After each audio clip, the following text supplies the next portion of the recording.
walitti bu'iinsi yookaan dhibdeen gareewwan TPLF lamaan gidduutti uumame hammaataa dhufeera. Bulchiinsi yeroo naannoo Tigraay obbo Geetaachoo Raddaan durfamu gareen Dr. Dabratsiyooniin hoogganamu muudama garaagaraa raawwachuun fonqolcha irratti gaggeessaa jira jechuun himate. Rakkoon bulchiinsota naannichaa sadii keessatti muudama hammeesseera jechuun aangaan tokko BBC'tti himaniiru. Hiikaa fi tasaa dabalatasaa isinitti hima. Wallabdee gartuuwwan TPLF lama gidduutti hammaate hordofee torban dura dureewwan amantaa Tigraay obbo Geetaachoo Raddaa fi Dr. Dabratsiyoon Gabra Mikaa'el rakkoo isaan gidduu jiru akka mariin furatan yaalanii turan. Yeroo qondaalonni lamaan dhibdee isaanii gidduutti hammaate furuuf marii taa'u jedhamee eegametti wal himachuu itti fufanii jiru.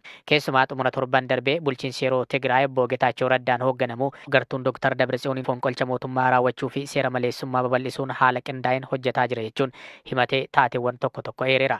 Magaalaa Maqalee akkasumas sochiiwwan godinoota kibba lixaa fi godina giddu galeessatti adeemsifamaa jiran agarsiistura jechuun ibse.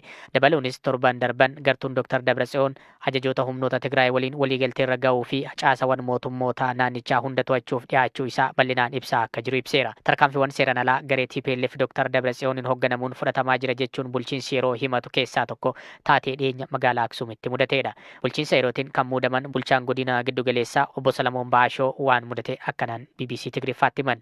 استوسنا معلتات هذا ما خلاه جوا سرعنا ننقص سرح أبو سرح له مزبوط سرحات yeroo darbe milishoonni poolisoonni fi miseensonni nageenyaa gara mana galmee waajjira gidduu galeessa magaalattii keessatti argamu deemuun chaappaan bulchiinsi yeroo itti fayyadamu hojiirra kan oolee dhorkaniiru.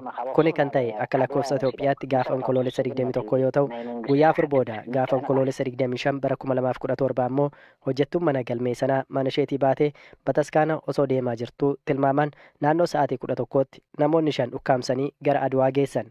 Kaayyoon isaanii ijoon hojii mootummaa yeroo fashalsuudha.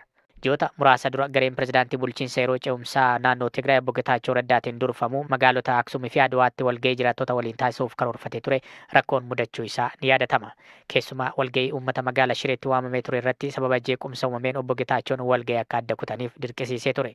Bulchaan godina giddu galeessaa obbo Salamoon gocha Aksuumitti raawwatame itti fufiinsi isaa Shireetti raawwatameera jedhanii amanu. Taateen kun aangoo godinarraa kaasnee to'achuu qabna yaada jedhurraa kan maddeedha kan jedhan obbo Salamoon eenyu duuba akka jirus gaaffii kaasu. سطح حلتاتون الله من اللي أخوهم يبعلهم ديو مثل علم التأثير الله ديو gocha Aksuumitti raawwatame eenyutu raawwate eenyutu isaan erge qaamolee nageenyaa waliin hariiroo akkamii qabu duubaan kan jiru eenyudha kanneen jedhan qorannoon irratti gaggeeffamaa jira. Gareewwan hooggantoota TPLF inni tokko isa kaaniif beekamtii kan hin kennine yoo ta'u gareen Dr. Dabratsiyoon Gabra Mikaa'eliin hoogganamu bulchitoota godinaalee bulchiinsa yeroo ce'umsatiin muudaman kufaa gochuun bulchiinsa haaraa kan ofii isaanii muudaa jiru. Ji'oota muraasa dura godina kaaba lixaa akka bulchaniif bulchiinsa yeroo ce'umsatiin kan muudaman obbo Taglaayi Fiqaaduu bulchiinsi duraan ture itti gaafatamummaa hooggansaa isa haaraatiif dabarsuuf hayyamamaa miti. Gochi akkasii kun ammoo wanbadee ta'eera jechuun hanga ammaatti hojii isaanii akkan jalqabin himu. Gochaawwan akkasii bakkeewwan teessoo bulchiinsa yeroo ce'umsarraa fagaatanii jiran qofaan kan daangeffaman osoo hin taane bulchiinsi magaalaa Maqalees to'annoo mootummaa bulchiinsa yeroo ce'umsatiin alaadha. Dhiyeenya kana kantiibaan magaalattii duraan turan ka'anii kantiibaa haaraa Dr. Radaay Barhee jedhamuun bakka buufamaniiru. Kana hordofee bulchiinsi yeroo kantiibaa garee Dr. Dabratsiyooniin muudameen ajajas ta'ee murteen darbu kamiyyuu hojiirra kan oollee xalayaa waajjiraalee magaalattii keessa jiraniif raabsameen beeksisee ture.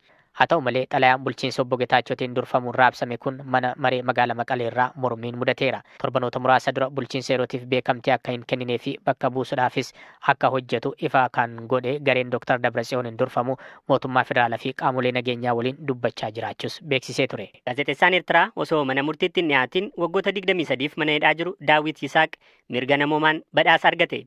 Mana hidhaa Eertiraa keessatti haala inni itti jiru kan hin beekamne gaazexeessaan kun qabsoo bilisummaa yaadaatiif taasiseen Swiidin irraa badhaafameera.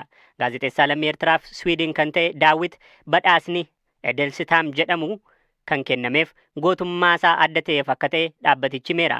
Gaazexeessaa Daawit Eertiraatti gaazexaa bilisaa akka jalqabaa akka ta'e Setit warra hundeessan keessaa tokkodha. Bara 2001 jijjiiramni dimookiraasii akka dhufuuf barreeffama gaafatu gaazexaa kanarratti erga baaseen booda ture to'annoo mootummaa Eertiraa jala kan gale. Yeroo mootummaan Eertiraa ministeerota olaanoo 20 ol miseensota paarlaamaa fi gaazexeessitoota walabaa hidhetti Daawit isaan keessaa tokko ture. Waggoota darban keessa mootummaan Eertiraa Daawit eessa akka jiruu fi haalli fayyaa isaa maal akka ta'e odeeffannoon kennine. Namoonni Daawit waliin hidhaman garuu du'aniiru jedhamanii amanamu. Sirni badhaasaa namoota mirga namoomaatiif qabsaa'uu keessatti gumaachaniif qophaa'e kun sadaasa 19 magaalaa Stookholmitti gaggeeffama. Intala Daawit kataate Beeteleem maqaa abbaa isheetiin badhaasa kana akka fudhattu eegama. Barreeffamoota gaazexaa Setit irratti dhiyeesse keessatti kanneen mootummaa Eertiraa qeeqanii fi